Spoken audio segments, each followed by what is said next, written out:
This segment of Delmarva Life is brought to you by the law offices of Tunnell and Raysor. Okay, so you've probably seen the ads on television, the ones that are targeting seniors to take out a reverse mortgage.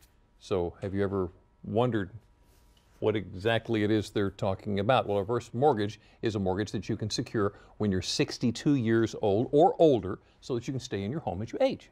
The Federal Trade Commission explains it as turning your equity into cash without having to sell your home. But the FTC warns they can be tricky, so you need to do your research. You don't usually have to pay back a reverse mortgage until after you die, but at what real cost? I've had quite a few children that have come to my office crying, saying, how did I get named in this foreclosure lawsuit when it was my mother's reverse mortgage? Heather says in many cases, when you die, your property becomes your heirs, and they will be named in the foreclosure, and most of them have no idea. Senior citizens also may not realize they have to keep paying for the upkeep of the home. In addition, if you're married and only one name is on the mortgage, that could be trouble for your spouse. If you're out of the home for a year, then the reverse mortgage gets to foreclose on the house. Another danger is the reverse mortgage may not be enough. For example, around-the-clock at-home care can cost up to $12,000 a month. Although there are dangers, it may still be right for you. It would be a choice if someone is adamant about staying home and they had a family caregiver. I would recommend that if we could pull enough equity out. Just be sure to do your research. Heather says some other options include Medicaid programs to help pay for nursing home care, and there are waiver programs through Medicaid that can help pay for assisted living and home care. And under these rules, you're allowed to keep your home and can leave it to your children or your spouse. Now, if you have more assets, you can speak with your elder care attorney to develop a plan and protect those assets. In some states, you can pay a family member to be your caregiver. All right, well, this is a lot to digest, so let's try to clear up any other questions you might have. Here to help with that is attorney Christoph Clark-Emmert with the law offices of Tunnell and Raysor in Sussex County. Thank you for joining us this afternoon. And I just want to say you're a partner there. Congratulations. Thank you very much. Thank you. Yeah. Okay, so for those who just heard that story and are still confused, can you simplify it even further? Sure. So a home equity conversion mortgage, or reverse mortgage as most people know them, is an FHA-backed mortgage that allows homeowners who are 62 years or older to access the equity in their home.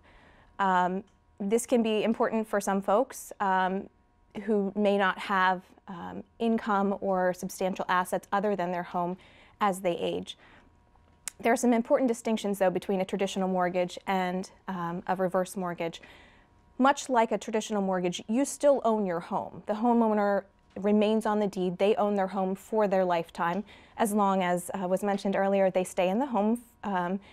They don't sell it, right. Or it would also the loan and the process then terminates on death as well. Okay. Unlike a traditional mortgage, there are no monthly payments.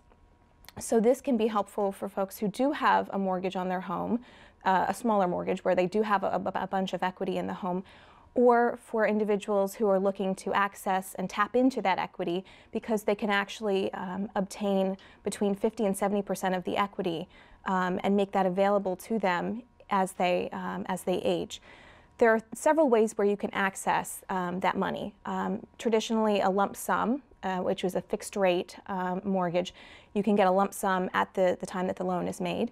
There are also arrangements where you can have a monthly income, and that's a standardized amount that is paid to you every month that can help subsidize expenses. And also a line of credit, where there's a pot of money that if you don't need the money immediately, it's available to you so that you could draw on that as you get older. So there are certain circumstances where a reverse mortgage is beneficial. There can be circumstances where it is beneficial, especially for individuals who don't particularly have the assets to maintain not only their lifestyle, but just their simple living expenses as they age, to remain in their homes. especially for individuals, and I meet with clients who maybe don't have children or grandchildren, or they're all financially secure and they're not as concerned about leaving a legacy for their heirs, for their family, or they simply need the money to take care of themselves, as was mentioned earlier, to remain in their homes for their care. Importantly, though, you do have to maintain the home. So there is no escrow with a reverse mortgage. So you still need to pay be able to pay the taxes, insurance, and monthly expenses. So however those payments are structured, homeowners need to make sure that they can still access enough funds to be able to make those payments, or there could be a foreclosure again. Yeah. So the people who are most impacted by reverse mortgage, as you said, are the people who need to have that money to live by month to month?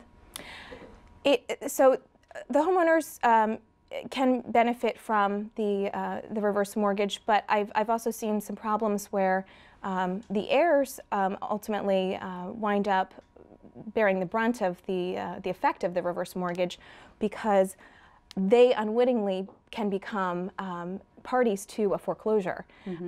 And while a reverse mortgage is what's known as a non-recourse mortgage, where the parties involved, the homeowner and then ultimately the heirs, are not responsible for any deficit in the amount of the mortgage and the value of the home. They're not personally responsible for any deficiency. They still will be named, and I've had that happen in several cases. Wow. And the children or grandchildren or other named beneficiaries, including I've had charities named, are surprised to find themselves at least named in these lawsuits, and that can actually result oftentimes because the reverse mortgage fees and interest can accumulate over the term of the loan, so that the home can actually wind up being upside down. And that's so at that point, there's no one really wants to redeem the property, because there are several options of what can be done with the property after the fact. The heirs can purchase it, or by just paying for it, or by doing a refinance. Right. It can be sold, or like I said, oftentimes if the reverse mortgage has been in effect for a long period of time and the property's upside down, there's no point in trying to do that, so it goes to foreclosure. Okay, so it can be good. It can be good. It can be maybe not so good. What is the most important thing you think it is for people to know about reverse mortgages? I think it's important for everyone to know that reverse mortgages are not for everyone. It can be a solution for some folks who are trying to access some equity in their homes and who don't have the funds to maintain their care and to maintain their lifestyle in their home as they age.